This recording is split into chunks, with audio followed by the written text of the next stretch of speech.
I feel like we're seeing beautiful progression, of where these are not only open conversations, but people are welcoming others with open arms who have different mental struggles. Yo, what's up? I'm Diggy Simmons from the freeform show Grownish, and I am proud to be a Black creative.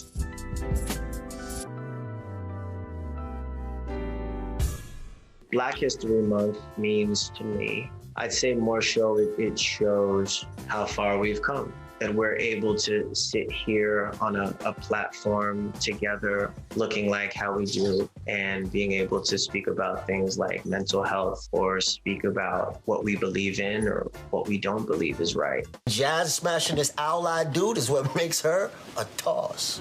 And you saying that is what makes you a jerk. I think when we saw Doug, he had issues with his girl having agency of her own body and seeing, Doug being really judgmental and then him having to have this college experience and being around different people and realizing what equality really means in the sense of not just race, but with women and people of, different sexual orientations. That's like the first thing that really sticks out when I think of how we first saw Doug. Oh, because I don't want to ruin people's mood by talking about some poor Black kid who got killed by the cops? No, because turning a blind eye to the issue not only makes you disrespectful, it makes you a bad Black person. I thought it was a really beautiful and nuanced way that the writers went about speaking about everything that happened in 2020.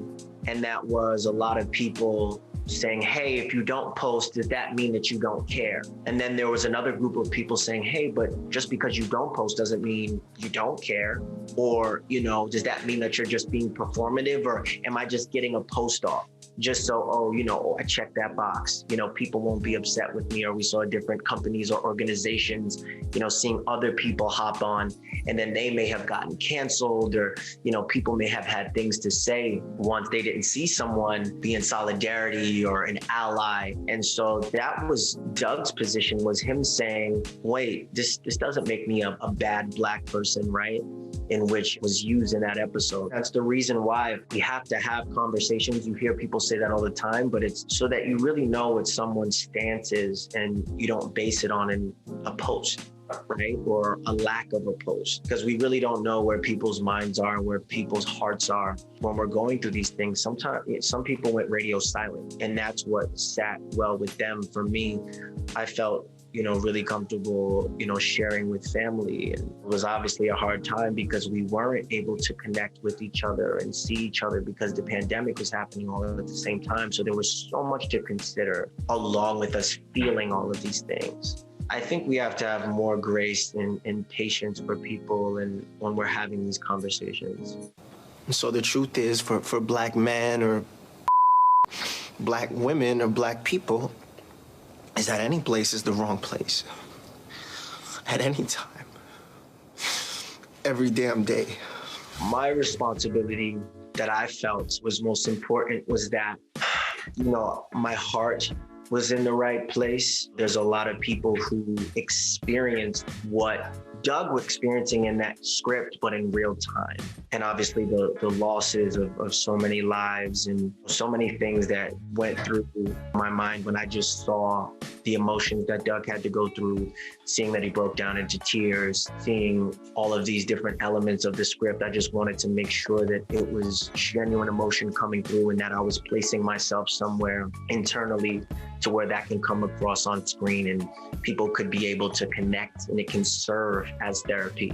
I feel like all of these things, they're really important, for us to have so that we can have an outlet. So, what do you think they'd say about antidepressants?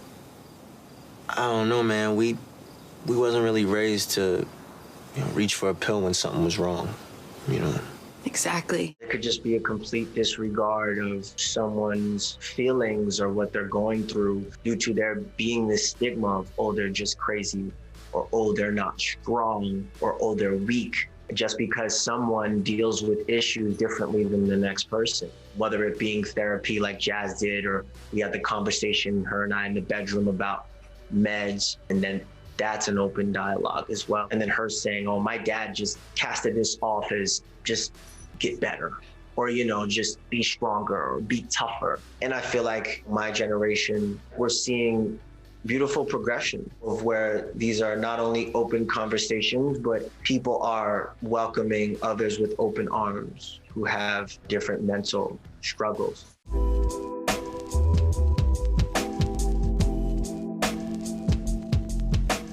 These are conversations that I don't remember growing up being so comfortable having. I've, struggled with OCD, since I've probably been about 18, and being able to understand myself better has been the most beautiful part of the process, because then you feel like you can take over the world if you know yourself, right? And you don't feel like you're fighting against this thing, but it's like you're fighting with it.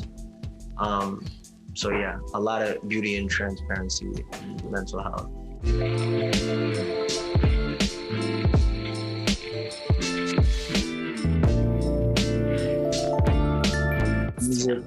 Music. I'm really excited about new music that I'm working on, a bunch of creative projects. I know that's not too specific or detailed, but I've just been super creative. I'm excited for people to see. Before year's end, yeah, absolutely.